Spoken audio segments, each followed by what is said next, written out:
terrifying warning just issued for all white girls in U.S., here's what's already begun and it's bad. A horrifying issue has been percolating and gone unreported since it doesn't meet the mainstream media's racist narrative, who have been hyper-focused on giving attention to kneeling NFL players' demand for equality. This distraction has overshadowed the real issue that has now reached a point that it can no longer be ignored. There's a dire race issue in America, and it's not what we've been hearing about from the football field. It's in our communities, and now a sick new trend has emerged from it, resulting in a terrifying warning specific to young white girls in imminent danger simply for their skin color. For 8 years, Barack Obama pushed a race war by giving the black community the power and excuse to do what they want, and nobody can say anything about it. He intentionally perpetuated divisiveness in this country, and we're still suffering the plague of that today. His efforts were picked up by entitled millionaire athletes who are consumed with getting all the attention on themselves and their misguided message. It's metastasized into terroristic activity within the country that's going ignored because the victims are white, and the specific type of attack is so horrific that it must be stopped before more young girls suffer. It takes about 2 seconds for an assault to be called a hate crime when the victim isn't white.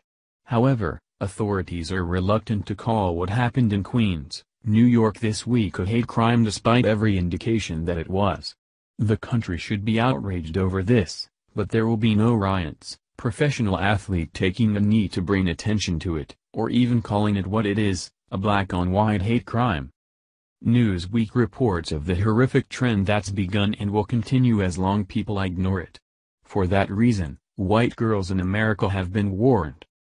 The New York City borough of Queens boasts one of the most ethnically diverse demographics on Earth, but that doesn't necessarily make it immune from bigotry. Police announced Wednesday that they are looking for what they described as a black male, approximately 30 years old, with a bald head, who allegedly threw some sort of liquid in the eyes of a 13-year-old girl Tuesday afternoon, and then made what they described as an anti-white remark to her.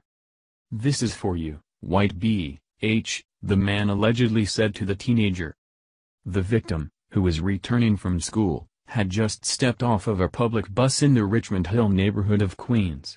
Police said they don't know what kind of liquid the man threw at the girl, but said she was treated at Jamaica Hospital and had been released.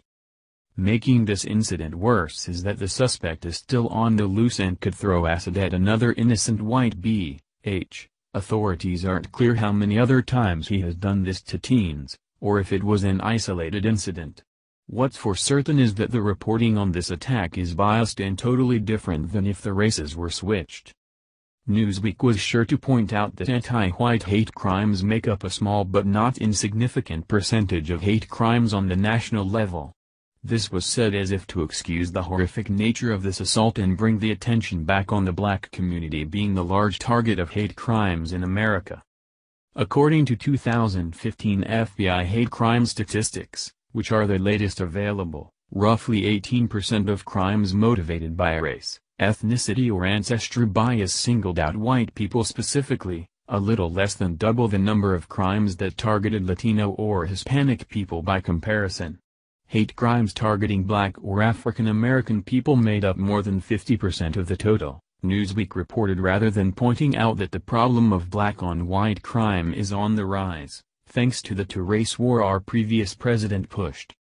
What this black man did to this white teen was straight out of a terrorist's playbook of acid attacks on innocent passers-by.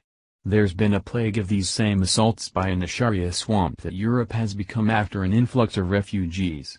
Acid attacks are on the rise in Europe, and 4 Americans were recently hospitalized with serious injuries after they were approached and splashed by a woman in Marseille, France, the Daily Wire reported.